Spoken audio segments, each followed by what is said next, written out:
Понимаете, какую злую шутку сыграл Шор с нашими людьми?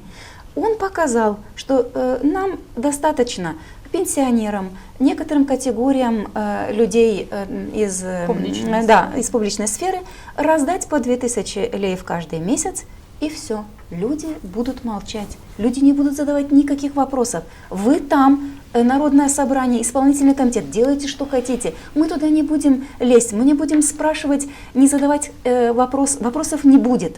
Вот достаточно, что мы получаем эти 2000 лей ежемесячно, все, мы удовлетворены. Вот до этого довел нас сознание гагаузов, людей, Шор. Это тончайший технологический политход.